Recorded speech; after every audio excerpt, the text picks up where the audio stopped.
کہ وہ فیصلہ کرے کہ میرے خلاف کیس کون سنے گا، جس کو انگریزی میں کہتے ہیں نو ون کین بی اے جج آف ہز اون کاز۔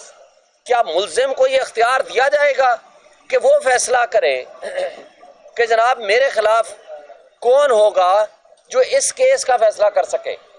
تو لہٰذا ان کو میں نے سپریم کورٹ کے فیصلہ جات، اور ریسنٹلی آپ کو پتا ہے جسٹس بابر ستار نے ایک فیصلہ دیا ہے، بڑی ڈیٹیل ریزننگ کے ساتھ ان کو لا کر میں نے دیا ہے۔ اس کے اندر 3-4 اصول ہیں۔ پہلا اصول یہ ہے کہ جس جج سے آپ نے ٹرانسفر کرانا ہے اس جج کو آپ درخواست دیں گے، انہوں نے کوئی درخواست نہیں دی۔ اور دوسرا، جس جج کے بارے میں کنفلکٹ آف انٹرسٹ یا پریجوڈس آپ کہہ رہے ہیں، اس پہ آپ کو جو پارٹی کہہ رہی ہے وہ ثابت کرے گی کہ یہ پریجوڈس رکھتے ہیں۔ لیکن اس سب کچھ کے باوجود انہوں نے کسی ایک فیصلے کو نہیں دیکھا۔ پھر اس دن جس دن ہم ہائی کورٹ میں ہمارا کیس لگا ہوا تھا عامر فاروق صاحب کے پاس، ہم اس کیس کو بحث کر رہے تھے، مجھے پیچھے سے میسج آیا کہ جی ان کو کہیں کہ آ جائیں، اس کیس کو چھوڑ دیں، نہیں تو ہم فیصلہ کر دیں گے۔ جب میں یہاں آتا ہوں، آپ سارے میڈیا والے موجود تھے، وہاں ہائی کورٹ میں کیس ابھی جاری تھا، یہ 10:30 بجے 11:15 بجے ابھی ہمارے آرگومنٹس جاری تھے۔ وہاں آتے ساتھ ہی انہوں نے کیا بات کی تھی؟ انہوں نے کہا تھا کہ ہمیں پتا چل گیا ہے کہ وہ کیس ایڈمٹ ہو گیا، نوٹس ہو گئے ہیں، سٹے نہیں ہوا۔ میرے وکیل صاحب جب یہاں آدھے پونے گھنٹے بعد پہنچتے ہیں تو میں نے کہا جی کیا ہوا؟ انہوں نے کہا جی ابھی بحث مکمل ہوئی ہے اور آرڈر ریزرو ہوا ہے، فیصلہ ابھی نہیں آیا۔ میں نے کہا انہوں نے تو پونا گھنٹہ پہلے یہ بتا دیا کہ نوٹس ہو گئے ہیں۔ انہوں نے کہا یہ تو ابھی میں جب 5 منٹ پہلے میں نے آرگومنٹس ختم کیے تو ان کو کیسے پتا چل گیا؟ اب یہاں سے آپ اندازہ لگائیں، افسوس سے کہنا پڑتا ہے کہ اس کا مطلب ہے کہ کس کس جگہ پہ بلی بھگتے ہیں، کس کس جگہ پہ یہ سارا انصاف کا نظام کمپرومائز ہو چکا ہے۔ یہ قابل افسوس بات ہے۔ آپ میڈیا کے سامنے یہ سب کچھ ہوا، ٹائمنگز آپ دیکھ لیجئے گا۔ ہائی کورٹ میں یعنی ابھی بحث جاری ہے، الیکشن کمیشن نے آ کے پہلے اناؤنس کر دیا جی ہمیں پتہ چل گیا ہے، نوٹس ہو گئے ہیں۔ تو کس نے ان کو بتایا؟ تو کون ہے وہ مخبر جو ادھر سے لا کر ادھر بتاتا ہے، جبکہ ابھی تو بحث ہوئی نہیں، ابھی انہوں نے جج صاحب نے آرڈر ہی نہیں لکھا۔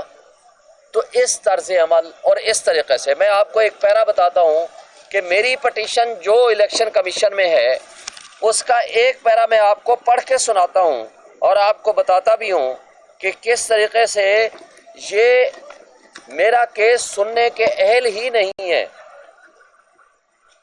اور اگر یہ کیس سنا ہے انہوں نے، یہ پیراگراف ہے 38، میں پڑھتا ہوں۔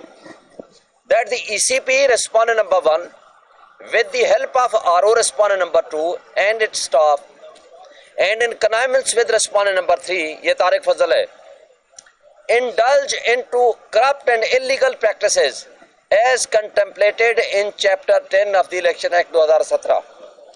یعنی جس کو میں کہہ رہا ہوں کہ یہ کرپٹ پریکٹسز میں انوالو ہیں، جو خود ملزم ہیں، اور الیکشن ٹریبونل ان سے مانگ رہا ہے کہ آپ اپنا جواب جمع کرائیں اور یہ بھاگ رہے ہیں۔ تو اس طرز عمل سے، اس طریقے سے انہوں نے اپنی جو تھوڑی سی ایک عزت رہ سکتی تھی، میرا خیال ہے انہوں نے وہ بھی ختم کر دی ہے۔ اور افسوس کی بات ہے کہ یعنی میرے آپ کے پیسوں سے ہم آپ کو اس لیے فنڈز دیتے ہیں، ہم اپنا پیٹ کاٹ کے یہ ادارہ اس لیے بنایا ہوا ہے کہ آپ free fair and transparent elections کریں، اس لیے نہیں بنایا ہوا کہ عوام کے مینڈیٹ کے چوری کر کے آپ دوسروں کو دے دیں، فارم 47 میں تبدیل کر دیں، فارم 45 میں آپ نے مینوپولیشن کر لیں، اور یہ جو کچھ آپ کر رہے ہیں اس کا خمیازہ بھگتنا پڑے گا۔ اور پھر آپ کو ایک بات بتاؤں، میرے کیس میں الیکشن کمیشن اتنا بڑا جرم کر چکا ہے، وہ آپ کو بتاؤں کہ 11 فروری کو انہوں نے سٹے دیا کہ ریٹرننگ افسر فردر کنسالیڈیشن کو روک دے، یعنی فارم 48 جاری نہ کرے۔ جب میں یہ پہنچتا ہوں RO کے پاس، وہ بھی آرڈر کرتا ہے ریٹن میں کہ ہم نے پروسیس آف کنسالیڈیشن روک دیا ہے۔ لیکن کیا ہوتا ہے کہ شام 11 بجے ہمیں پتہ چلتا ہے کہ جناب 11 تاریخ کو ہی نوٹیفیکیشن جاری ہو گیا۔ پھر ہم ہائی کورٹ میں جاتے ہیں، ادھر آتے ہیں، سارا کچھ چلتا ہے۔ پھر پتہ چلا انہوں نے جو سرٹیفائیڈ کاپی دی ہے 12 تاریخ کو کنسالیڈیشن کر رہے ہیں۔ یہ جرم ہے، یعنی آپ نے اپروول کیسے دے دی کہ کنسالیڈیشن ابھی ہوئی نہیں، نوٹیفیکیشن کیسے جاری ہو گیا؟ یہ نہ صرف مس کنڈکٹ ہے ان کے پارٹ پہ، یہ ایک جرم ہے۔ آپ ایک جرم کو چھپانے کے لیے کتنے ایک جرائم کریں گے؟ یہ قابل افسوس بات ہے۔ یہ اس پہ مس کنڈکٹ بنتا ہے سپریم جوڈیشل کونسل میں، اور اس پہ ہم سوچ سکتے ہیں کہ کیوں نہ ہم اس کیس کو ادھر لے کے جائیں، لیکن افسوس کی بات ہے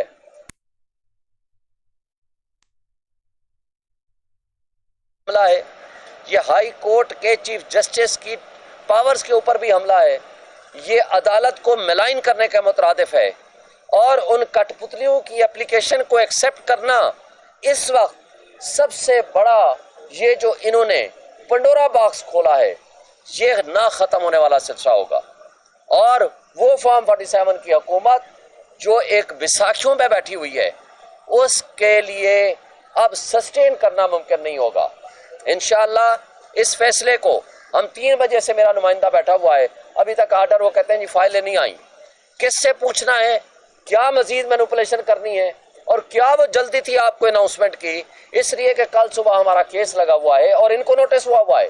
کسی بھی سب جوڈس میٹر میں ان کو کوئی اختیار نہیں ہوتا کہ وہ اس پہ فیصلہ کرے، کیونکہ اسی کیس میں ہم نے آلریڈی چیلنج کر رکھا ہے اور کل صبح کیس فکس ہے۔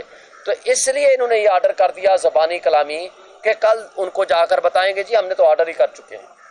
تو لہٰذا یہ ساری غیر قانونی حرکتیں انشاءاللہ تعالی بالآخر ختم ہوں گی، انصاف کا بول بالا ہوگا، اور وہ کٹ پتلی ناجائز ایم این ایز جن کو اسٹیبلشمنٹ نے اپنی ناجائز اولاد کے طور پر، ناجائز ایم این ایز کے طور پر پیدا کیا، اور ریٹرننگ آفیسرز کے ذریعے اور الیکشن کمیشن کے ذریعے ان کو سہارا اور ٹیک دے رہے ہیں، میں سمجھتا ہوں کہ زیادہ عرصے کے لیے وہ سسٹین نہیں کر پائیں گے۔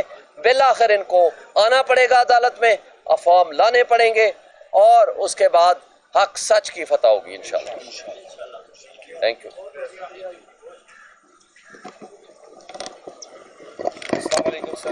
السلام۔